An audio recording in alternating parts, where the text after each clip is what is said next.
Welcome to the Classic Soap Operas podcast. Today, we're diving into Saints and Sinners, the drama-filled, morally complex soap that had viewers hooked from the very first episode. Okay, let's unpack this. This show wasn't just, Sunday morning service. Not even close. It was prime-time Sunday night drama and just dripping with that Southern melodrama we love. For 6 incredible seasons, we got to watch the fictional town of Cypress, Georgia, and it basically proved that the closer you get to the pulpit, the deeper and often more lethal the secrets actually run. Right. So we are peeling back the layers on Saints and Sinners, a series that really turned the Greater Hope Baptist Church, the supposed spiritual cornerstone of the whole community, into the ultimate battleground for political power, unchecked greed, and just shocking family revelations. What's so fascinating here, and I think what gives the series its real narrative power, is how they use that familiar setting, this seemingly safe religious space. Yeah. And they used it to explore these huge universal themes of corruption and just unrestrained ambition. That immediately made it feel so intimate, didn't it? Like you were just observing your neighbor's secret. Exactly. But at the same time, it felt massive in scope. It just quickly evolved into this high-stakes political thriller. It really did. And that dynamic tension, that constant push and pull between, the public devotion and the private, often deadly depravity, that's what kept viewers tuning in Sunday after Sunday. Absolutely. The whole paradox was built right into the title, and the show wasted zero time showing us that the Saints column was looking pretty empty. Very empty. So our deep dive mission today is pretty extensive. We're going to trace the entire series run from its groundbreaking premiere on Bounce TV back in 2016. Right. All the way through 6 seasons of just intense political warfare, labyrinthine murder mysteries, and family revelations that completely changed everything for these characters.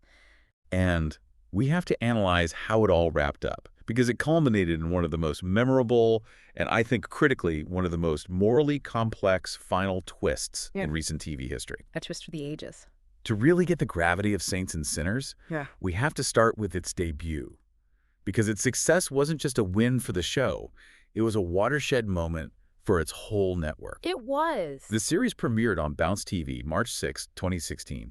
And this was, it was more than just a standard launch. And that's where the context is so crucial, isn't it? This was a genuinely groundbreaking debut because Saints and Sinners was the first original hour-long drama commissioned by Bounce TV. Right.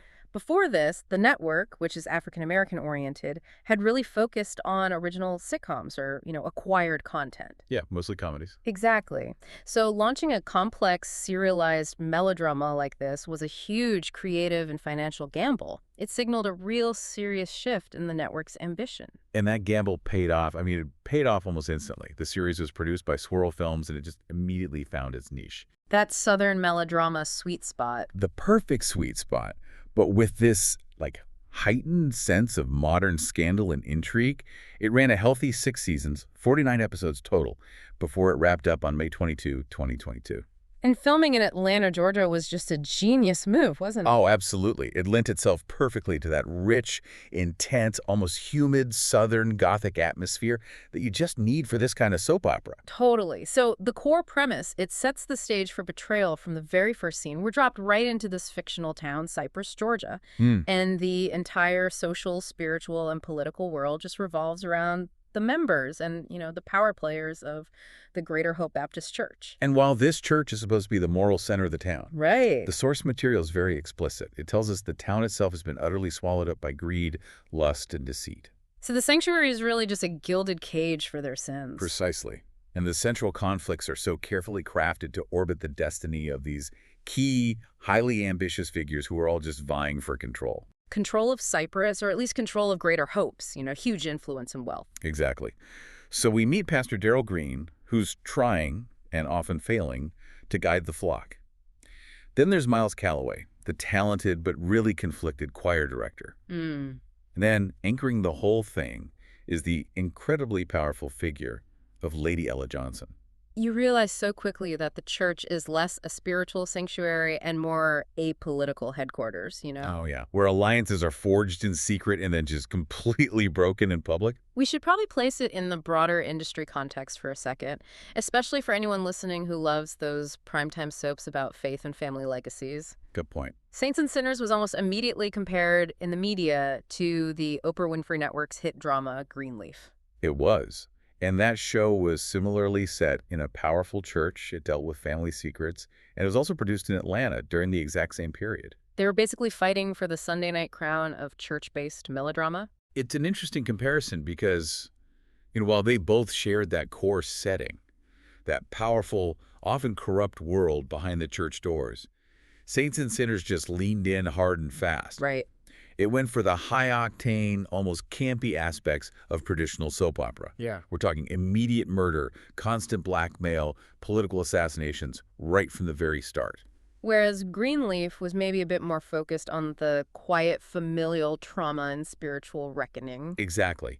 Saints and Sinners just embraced the bombast. It suggests a much more cynical view, that faith is just a tool for power. I think that's the key distinction. Saints and Sinners established itself as the fast, brutal, and slightly ruthless cousin in the Atlanta church drama family. For sure. And the fact that it jumped straight into an hour-long complex narrative proves they were confident they had a story that could sustain that intensity for the long haul. Here's where it gets really interesting.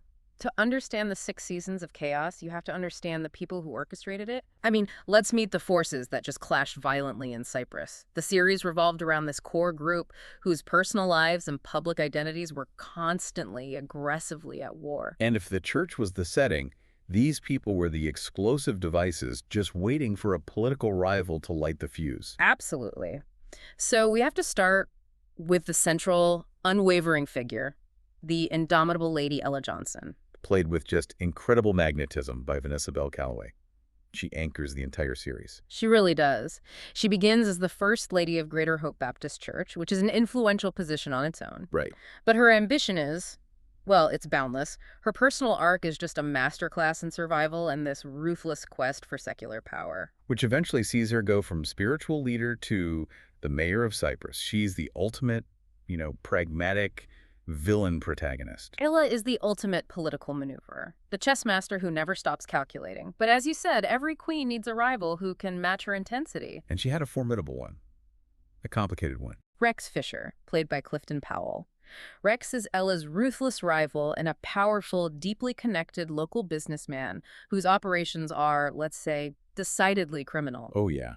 His constant presence and deep criminal dealings keep him perpetually at odds with the church elite and the political establishment. And what's so fascinating is their relationship, their rivalry, which so often turns into this strange, twisted, mutually beneficial alliance. That's the engine. It's truly the engine that drives the show's biggest plot development. It is. Then you have the internal conflict embodied by Miles Calloway, the church choir director. Played by Keith Robinson. Yes. And Miles represents that tension in the show's title better than almost anyone. He's dedicated to his sacred duty, the music. But his personal life is a mess. It's a constant navigation of treacherous waters. A total mess. He's married to Tamara Austin Calloway, played first by Demetria McKinney and then Ashani Roberts. Right. But he's also tangled up in this destructive, secret love interest dynamic with Dr. Christy Johnson. His life is a perfect encapsulation of the show's core premise, isn't it? The sacred duty versus the sinful, messy reality of his private desires and his criminal actions. Absolutely. And speaking of sin and secrets, let's dive into the family ties and the generational trauma they cause. Dr. Christy Johnson, played by Jasmine Burke, is Ella's daughter. She's a medical professional, but her identity as a doctor is constantly overshadowed by just navigating this relentless family conflict. And the deep trauma from their criminal history, it becomes tragically clear that it's almost impossible for Chrissy to be the good doctor. When her whole family is steeped in crime and lies, she's constantly pulled back in. Always. And no truly powerful family is complete without a strong, often terrifying matriarch who defines the rules. Yes. Lady Leona Bird, played by Donna Bisco, is Ella's mother. The source material notes she exerted a serious stranglehold on Cyprus society, especially by season 3. A stranglehold is the perfect way to put it. She's traditional, incredibly strong-willed, and later in the series, She becomes the ultimate bearer of shocking family truths that completely redefine Ella's life. Revealing that the whole foundation of their power was built on a decades-old lie. Exactly. And we absolutely cannot forget the original victim, the catalyst for the whole series, Pastor Evan Johnson. Ella's husband and Christie's father, played by Richard Lawson. Right. His murder is the seismic defining event that kicks off the entire drama in season 1. His death immediately raises the stakes and establishes that power in Cyprus comes at a fatal cost. And the series also strategically relies on these figures who either return to Cyprus to stir up trouble or are responsible for uncovering its rot. Like Levi Sterling. Take Levi Sterling, played by Christian Keyes. He returns as a church member, and he's initially dodging fallout from an insider trading investigation, so he's complicated from the jump. And he quickly goes from being this prodigal son figure to a key manipulator within the church's power structure. He often explicitly challenges Ella's control. Right. And then you have Jabari Morris, played by J.D. Williams, a longtime friend of Ella, a loyal church member who later takes on a key leadership role. Jabari often tries to be the moral compass, doesn't he? He tries, but he's constantly dragged down by the sins of the people around him. Yeah. And, of course, you need law enforcement. Even if they're usually corrupted or just constantly outmaneuvered by the church elite. Exactly. Detective Noah St. Charles, played by Afimo Omalami, the dedicated detective who has to investigate the initial murder of Pastor Johnson. And these characters, they form this tangled, lethal web that just defines every single moment of life in Cyprus. This deep dive really reveals that the narrative momentum of Saints and Sinners never, and I mean ever, slowed down. Let's start at the beginning then. The foundational season. Season 1, power is our religion. This is the genesis of all the corruption we see later. And the hook is brilliant for a primetime soap. The prodigal son, Levi Sterling, returns to his hometown. Only to find it's completely consumed by darkness, greed, lust, and deceit. Right, forcing him to engage with the very environment he was trying to escape. The central narrative is, of course, the murder investigation of Pastor Evan Johnson. The police are desperately searching for the key to unlock the dark and lethal secrets hidden within the church. And this season firmly establishes that central, cynical theme that money trumps all at Greater Hope. Even the most pious figures are just operating out of pure self-interest. The tension just builds so steadily across those 8 episodes, setting up an explosive finale. And the climax delivered. The finale revelations did not disappoint. We see sinful power plays and wicked double crosses take center stage as the pastor's killer is finally revealed. And here's the detail that just instantly defined the show's morality. The shock was the reveal that Miles Talloway, the beloved choir director, was the killer. A huge shock. That reveal just instantly established that the moral rot was internal, close to the pulpit, and that even the most seemingly good figures were capable of the ultimate sin. And that set the standard for the whole series, didn't it? This show is willing to deliver huge, shocking twists in every single finale. Every single. And that reveal was just the launching pad. Moving right into season 2, playing dirty, the stakes immediately escalate dramatically. Ella's ascent is complete. She successfully parlayed her role as First Lady into becoming the newly elected mayor, Ella Johnson. But success in Cyprus just means more problems. She immediately faces intense corruption allegations, courtroom battles, and scandal. And the recurring tragedy trope comes back strong, reinforcing that idea that history repeats itself and secrets never stay buried. Right. A new murder mystery is uncovered at Greater Hope, which, in the episode Tragic Circumstances, resurrects details of another tragedy that shook Cyprus decades earlier. I love how they link the past and present crimes. It gives the whole narrative so much weight. It does. And the stakes are incredibly high across the board. We see Christie facing this crippling blackmail right before her wedding. Rex Fisher reverts to his old, violent, criminal ways. And Jabari Morris suffers a mysterious, high-stakes kidnapping. And the season 2 finale, Revival, ends not just with a whodunit, but with this major emotional breakdown. It confirms the psychological toll of this life. Christie just snaps under the pressure of losing everything. Yeah. Season 2 really solidified the idea that power in Cyprus requires constant, often violent sacrifice, and that trauma just filters down through the family. Which leads us to season 3, Buried Secrets, where the characters basically stop fighting their nature and just fully embrace their dark sides. It opens focusing on Christie's tragic mistake, her response to all the pressure from the last season, which unravels a chain reaction of secrets. Secrets that threaten to destroy not just her life, but the entire political infrastructure of the town. And this is the season where Levi Sterling really leans into his dark side. He goes from dodging an investigation to actively manipulating political forces. He tries to pull the plug on Ella's power. The whole season is dominated by that political heat. Ella faces a dramatic mayoral recall effort. A threat that pushes her beyond any ethical boundaries. The source material notes that in the episode, The Devil's in the Details, Lady Ella goes to bloody extremes to protect her position of power. And we have to unpack what bloody extremes means here, because this is where the show just crosses a moral event horizon. Right, this wasn't just a political threat. No, it suggests Ella resorted to direct, aggressive confrontation, not just threatening opponents, but potentially eliminating them or using violence. She uses Rex's criminal network to neutralize threats during the recall effort. It shows a complete willingness to trade moral standing for political survival. She will stop at literally nothing to maintain control of that city. And the dramatic climax of Season 3, where there's smoke, sees this definitive alliance shift. Under immense pressure, Ella makes the calculated decision to publicly embrace Rex Fisher. And what the source material explicitly calls the dark side. Yes, they become this formidable, destructive political and criminal unit. Meanwhile, the matriarch, Lady Bird, she gets a significant taste of her own medicine. Confirming that no one, regardless of age or social standing, is immune to the chaos they created. Exactly. By Season 4, water runs red. The focus shifts from political survival to this ultimate financial gamble. Ella attempts a major rebuild of her life and fortune. She tries to buy back Greater Hope and stall her rivals, Malik and Jabari. And she decides to make the ultimate risk for her future by opening a massive, high-profile casino. This is the moment she fully dedicates herself to secular and very questionable wealth. A move which leads to major dramatic shifts in alliances. For sure. Rex, in what seems like a show of deep loyalty, doubles down on his relationship with Ella and helps her open the casino. But because this is Saints and Sinners, that loyalty is always short-lived. Always. He later reveals these long-held, potentially lethal secrets that immediately threaten to reverse her good fortune and sabotage the whole thing. The penultimate episode sees them just desperately trying to make a deal, racing against time, because the FBI is now closing in. Right. The political heat has escalated from local corruption to major national federal scrutiny. We're talking money laundering, organized crime, all tied to that casino. And the finale, Water Runs Red, confirms that the game is up for Ella as she fights to survive, with the FBI breathing down her neck. This intense storyline, it required a crucial narrative bridge, which brings us to the special event film. Right, the special. Saints and Sinners, Judgment Day, which aired in February 2021.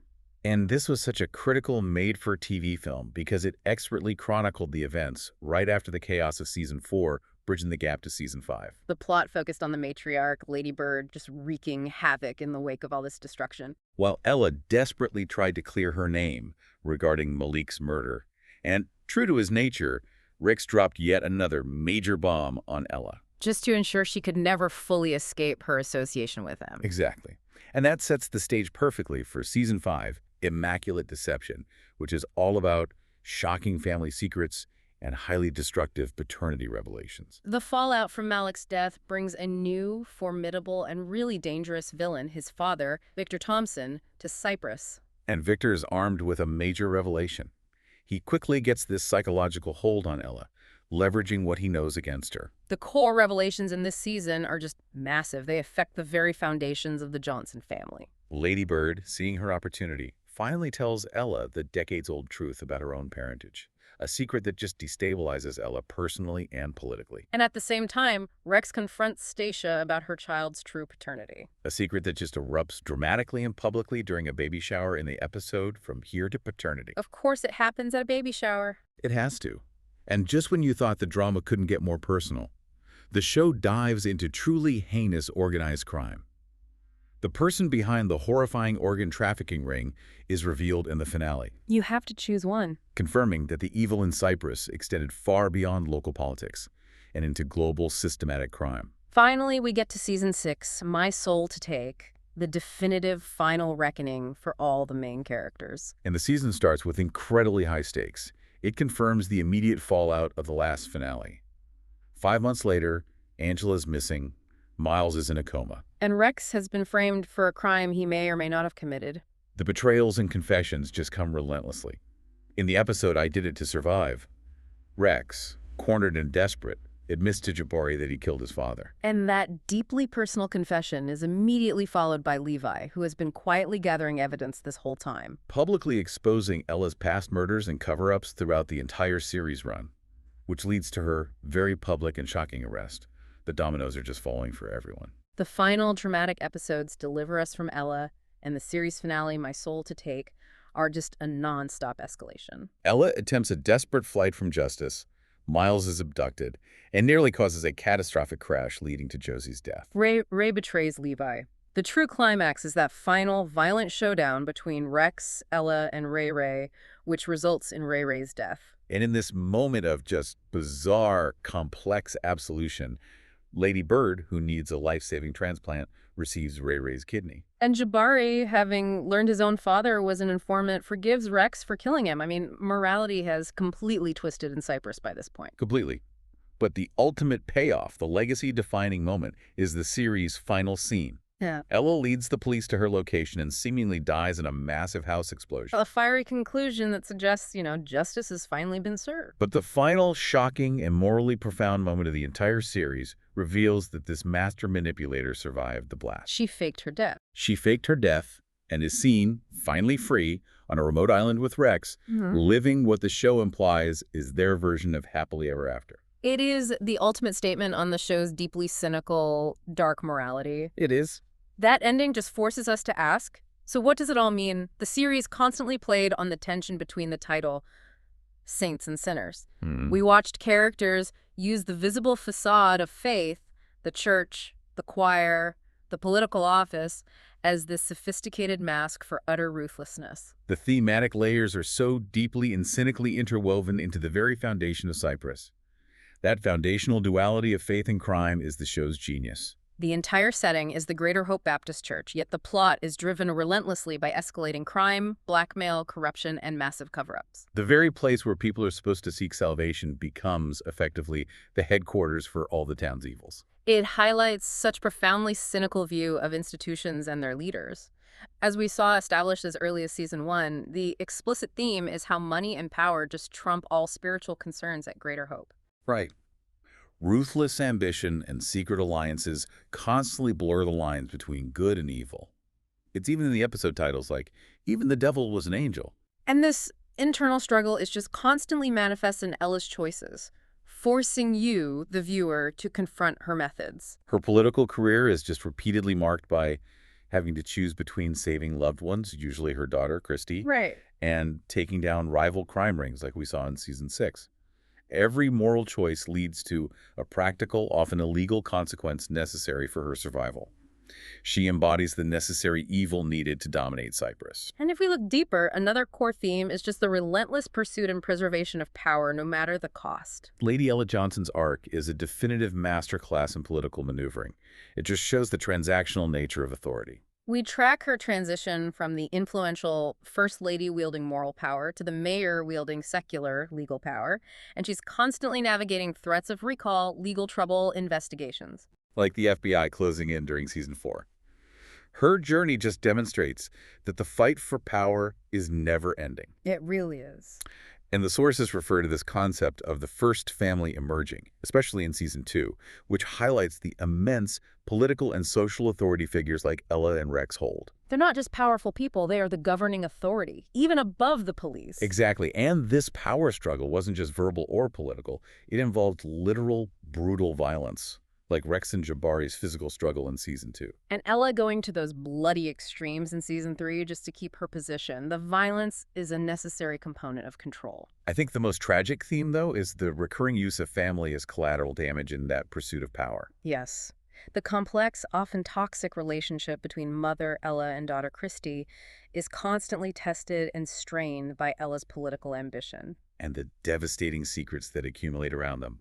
Christy is repeatedly a victim of her mother's drive. It shows that their bond is always secondary to the ultimate pursuit of control in Cyprus. And reinforcing this dynamic is the matriarch, Lady Bird. She isn't just a passive watcher. Not at all. She's an active force who reinforces her own power within Cyprus society, constantly influencing decisions and protecting the family's image, often at the expense of her daughter and granddaughter. And the ultimate example of this weaponization of family was in season 5, when she finally revealed those shocking truths about Ella's parentage. Precisely when Ella was most politically and personally vulnerable. In Cyprus, family love is often weaponized, and the closest people to you are frequently the most dangerous architects of your downfall. It just turns the traditional idea of a supportive family unit on its head, replacing it with a hierarchy of necessary evil designed purely for survival. So if we connect this narrative intensity to the bigger picture, Saints and Sinners wasn't just a successful show in isolation. It was a foundational moment for its network. Absolutely. Its enormous success cemented Bounce TV's place in the competitive, crowded cable television landscape. It proved it could deliver high-quality, appointment viewing drama. It truly was a massive ratings breakthrough for Bounce TV. While the series got mixed to positive reviews from critics who often appreciated the high drama while, acknowledging the genre conventions, its success with audiences was undeniable. It quickly became Bounce TV's most watched program ever since the network's launch, which is a phenomenal achievement for a freshman drama. And we can look at the hard data to understand the magnitude. The premiere logged 1.3 million viewers over just 2 airings. Wow. And the second week saw a significant bump, drawing 1.5 million viewers. This massive, loyal audience proved that there was this huge, underserved appetite for this specific brand of melodrama. And the success only accelerated. By season 4, its position in the TV landscape was just overwhelming. The season 4 premiere was particularly strong, which means it was pulling ahead of major broadcast networks like ABC, CBS, and FOX, and even premium cable like HBO in that key slot. That's not just a ratings victory. It's a statement about cultural resonance and audience loyalty. For sure. And beyond the raw numbers, critics offered some insightful commentary that helped define the show's unique appeal. Robert Lloyd of the Los Angeles Times noted that while the show might have a multitude of dramatic or technical sins, Like acknowledging the sometimes over-the-top nature of soap opera storytelling. Exactly. But he said the engaging cast compensates for a multitude, often making those sins entertaining, which highlights that the magnetic performances by actors like Vanessa Bell Calloway just elevated the material. Ashley Moran of TV Insider echoed that praise, specifically recognizing the show for its fantastic cast chemistry and its portrayal of strong female characters. Which is an undeniable strength, given Lady Ella Johnson's complex, ruthless, and incredibly powerful arc. And the show's unique combination of cinematic, stylized drama and its savvy use of music drew frequent comparisons to FOX drama Empire. Right, signaling that Saints and Sinners was operating within a contemporary, high-production value genre that viewers craved. Ultimately, the series is recognized for its strong representation and its uncompromising commitment to cinematic, stylized Southern melodrama.